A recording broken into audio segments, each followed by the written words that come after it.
All of this is dreadfully simplistic, of course, but these oft-evoked and now predominantly extinct perceptions were once the norm, and were probably accompanied by the irresistible pub piano and a dozen rough-and-ready East-Enders singing "Knees Up, Mother Brown." But the other element of East End life that appears to linger in the collective memory, deservedly or not, is its criminality. Like the much-evoked hardship and poverty associated with London east of the city, so the subject of lawlessness refuses to go away.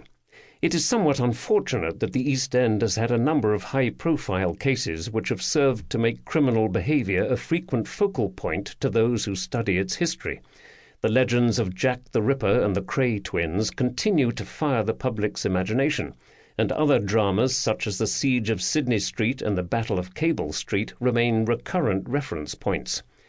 Popular fiction has reinforced the East End's villainous reputation through the works of Charles Dickens, Arthur Morrison, and Sax Rohmer.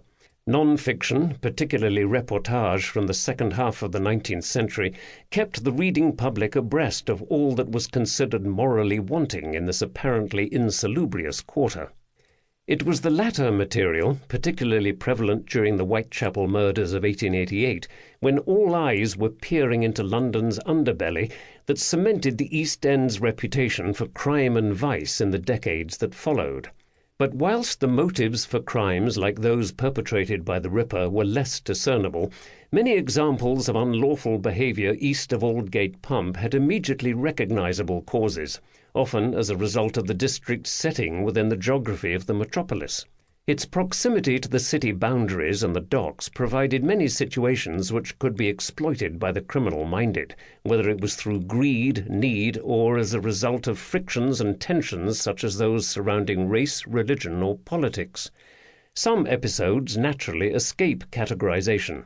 Thus, the criminal history of the East End of London is a rather large subject, for in between the major causes célèbres, and there have been many, sit a plethora of incidents which, despite having less impact in their day and having quickly been obscured by the mists of time, remain no less important in regard to what they tell us about lawlessness in the East End of London and its causes.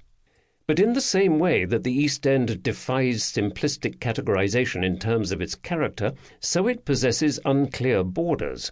One could well ask, what and where is the East End? The boundaries tend to expand or contract depending on which authority one consults. The Encyclopaedia Britannica, for example, has the East End beginning at Aldgate Pump, at the confluence of Leadenhall and Fenchurch streets. This is a fair assumption, for beyond lies Whitechapel, certainly the heart of the East End in many people's minds. Gardener's Corner, once the site of a prominent department store, at the busy junction where Whitechapel High Street, Commercial Street and Leman Street, and, once, also Commercial Road, intersect, has been another suggested starting point. From here, the immediately adjacent East End is Whitechapel, Spitalfields and Mile End, its southernmost point bordered by the natural boundary of the River Thames, taking in Wapping, Limehouse, Shadwell and Poplar. But where does it end?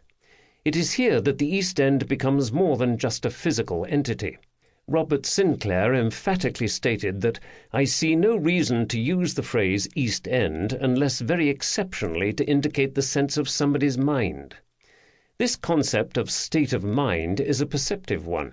Often the citizens of districts such as Hoxton and Dalston, or more distant locales like Plaistow or even Romford, the latter being most definitely in Essex, consider themselves East Enders. Indeed, such a label, despite the often sullied reputation of the place, is often worn as a badge of honour, for being an East Ender sets one apart as tough, resourceful and unique to London, carrying with it a sort of independence. William Booth, founder of the Salvation Army, alluded to such uniqueness when he commented that "one seems to be conscious of it in the streets. It may be in the faces of the people, or it may lie in the sounds one hears, or in the character of the people." That said, the concept of the East End denizen as a breed unto him or herself is yet another cliché. The place is too diverse to maintain such an ideal, especially today. For our purposes, the East End shall be, as it has been defined by a number of commentators, bordered by the city to the west, the Thames to the south, the neighbourhoods of Bethnal Green and Shoreditch to the north.